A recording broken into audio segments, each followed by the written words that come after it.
ಇತಿಹಾಸದಲ್ಲಿ ಮೊದಲ ಬಾರಿಗೆ ಮದುವೆಗೆ ಸಾಕ್ಷಿಯಾಗಲಿದೆಯಾ ರಾಷ್ಟ್ರಪತಿ ಭವನ? ದ್ರೌಪದಿ ಮುರ್ಮು ನೇತೃತ್ವದಲ್ಲಿ ನಡೆಯಲಿದೆ ಅದ್ದೂರಿ ವಿವಾಹ. ನೋಡಿ, ಇತಿಹಾಸದಲ್ಲಿ ಫಸ್ಟ್ ಟೈಮ್ ಇದು ರಾಷ್ಟ್ರಪತಿ ಭವನದಲ್ಲಿ ಒಂದು ಮದುವೆ ಆಯೋಜನೆ ಮಾಡಿದ್ದಾರೆ. ದ್ರೌಪದಿ ಮುರ್ಮು ಅವರಿದ್ದಾರಲ್ವಾ, ಅವರ ನೇತೃತ್ವದಲ್ಲೇ ಈ ವಿವಾಹ ನಡೆಯುತ್ತೆ. ರಾಷ್ಟ್ರಪತಿ ಭವನದಲ್ಲಿ ಮದುವೆಗೆ ಒಪ್ಪಿಗೆನ ದ್ರೌಪದಿ ಮುರ್ಮು ಅವರು ಬಹುತೇಕವಾಗಿ ಕೊಟ್ಟಿದ್ದಾರೆ ಅಂತ ಹೇಳ್ತಿದ್ದಾರೆ. ಅಪರೂಪದ ಗೌರವಕ್ಕೆ ಪಾತ್ರರಾಗಿದ್ದಾರೆ ಸಿಆರ್ಪಿಎಫ್ ಅಧಿಕಾರಿ ಪೂನಂ ಗುಪ್ತಾ. ರಾಷ್ಟ್ರಪತಿ ಭವನದ ಕ್ರೌನ್ ಕಾಂಪ್ಲೆಕ್ಸ್ನಲ್ಲಿ ಈ ವಿವಾಹ ಸಮಾರಂಭ ನಡೆಯಲಿದೆ. ಪ್ರಸ್ತುತ ರಾಷ್ಟ್ರಪತಿಯವರ ವೈಯಕ್ತಿಕ ಭದ್ರತಾ ಅಧಿಕಾರಿಯಾಗಿ ಈ ಪೂನಂ ಸೇವೆ ಸಲ್ಲಿಸ್ತಾ ಇದ್ದಾರೆ.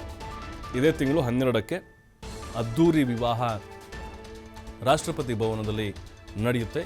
ಫೋಟೋದಲ್ಲಿ ನೋಡ್ತಾ ಇದ್ದೀವಿ, ಇವರೇ ನೋಡಿ ಪೂನಂ ಅಂತ ಹೇಳಿ ಅಧಿಕಾರಿಯವರು. ಏನಾಗಿತ್ತು ಅಂತ ಹೇಳಿದ್ರೆ, 74ನೇ ಗಣರಾಜ್ಯೋತ್ಸವದ ಸಂದರ್ಭದಲ್ಲಿ ರಾಷ್ಟ್ರಪತಿಯವರು ಕಣ್ಣಿಗೆ ಬಿದ್ದುಬಿಟ್ರು. ಅವತ್ತು ಮಹಿಳಾ ತುಕಡಿಯನ್ನು ಮುನ್ನಡೆಸಿದ್ರು ಪರೇಡ್ನಲ್ಲಿ. ಹಾಗಾಗಿ ವಿಶೇಷ ಗೌರವ ಅಂಥೇಳಿ ಅವರ ಸೇವೆಯನ್ನು ಪರಿಗಣಿಸಿ ರಾಷ್ಟ್ರಪತಿಯವರು ಈ ರೀತಿಯಾಗಿ ಅವರಿಗೆ ಮದುವೆ ಮಾಡಬೇಕು ಅಂಥೇಳಿ ನಿರ್ಧಾರಕ್ಕೆ ಬಂದುಬಿಟ್ಟಿದ್ದಾರೆ. ಈಗ ಸದ್ಯಕ್ಕೆ ರಾಷ್ಟ್ರಪತಿಯವರ ವೈಯಕ್ತಿಕ ಭದ್ರತಾ ಸಿಬ್ಬಂದಿಯಾಗಿ ಈ ಪೂನಂ ಗುಪ್ತಾ ಕೆಲಸವನ್ನು ಮಾಡ್ತಾ ಇದ್ದಾರೆ. ಇನ್ನು ಅವ್ರನ್ನ ಮದುವೆ ಆಗುವಂತಹ ವಧು ಏನಿದ್ದಾರೆ, ಅವರು ಜಮ್ಮು ಕಾಶ್ಮೀರದ ಸಿಆರ್ಪಿಎಫ್ ಅಸಿಸ್ಟೆಂಟ್ ಕಮಾಂಡೆಂಟ್ ಆಗಿ ಕೆಲಸ ಮಾಡ್ತಿದ್ದಾರೆ. ಅವ್ರ ಹೆಸರು ಅವಿನೇಶ್ ಅಂತ ಹೇಳಿ.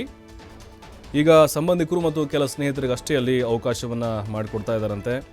ಈ ಪೂನಂ ಗುಪ್ತಾ 74ನೇ ಏನು ರಿಪಬ್ಲಿಕ್ ಡೇ ಪರೇಡ್ನಲ್ಲಿ ಮಹಿಳಾ ತುಕಡಿಯನ್ನು ಮುಂದುವರೆಸಿದ್ರು ಅವರು, ಅಂದರೆ ಅದರ ಜವಾಬ್ದಾರಿ ತೆಗೆದುಕೊಂಡಿದ್ದರು.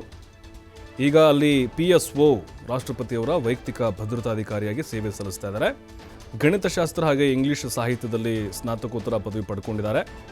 ಹಾಗೆ ಗ್ವಾಲಿಯರ್ನ ಜಿವಾಜಿ ವಿಶ್ವವಿದ್ಯಾಲಯದಿಂದ B.Ed ಪದವಿ ಪಡೆದುಕೊಂಡಿದ್ದಾರೆ. 2018ರ UPSC CRPF ಪರೀಕ್ಷೆಯಲ್ಲಿ 81ನೇ ರ್ಯಾಂಕ್ ಪಡೆದಿದ್ದಾರಂತೆ. ಬಿಹಾರದ ನಕ್ಸಲ್ ಪೀಡಿತ ಪ್ರದೇಶಗಳಲ್ಲಿ ಸೇವೆಯನ್ನು ಸಲ್ಲಿಸಿದ್ರು ಪೂನಂ. ಆ ಬಳಿಕ ಕಠಿಣ ಪ್ರದೇಶಗಳು ಕೂಡ ತಮ್ಮ ಕರ್ತವ್ಯ ನಿಷ್ಠೆ ಮೆರೆದು ಸಹಿ ಎನಿಸಿಕೊಂಡಿದ್ದಾರೆ. ಸೋಷಿಯಲ್ ಮೀಡಿಯಾದಲ್ಲೂ ಕೂಡ ಇವ್ರದ್ದು ಸಿಕ್ಕಾಪಟ್ಟೆ ಹವಾ ಇದೆ. ತಮ್ಮದೇ ಅಭಿಮಾನಿ ಬಳಗವನ್ನು ಹೊಂದಿದ್ದಾರಂತೆ ಈ ಪೂನಂ.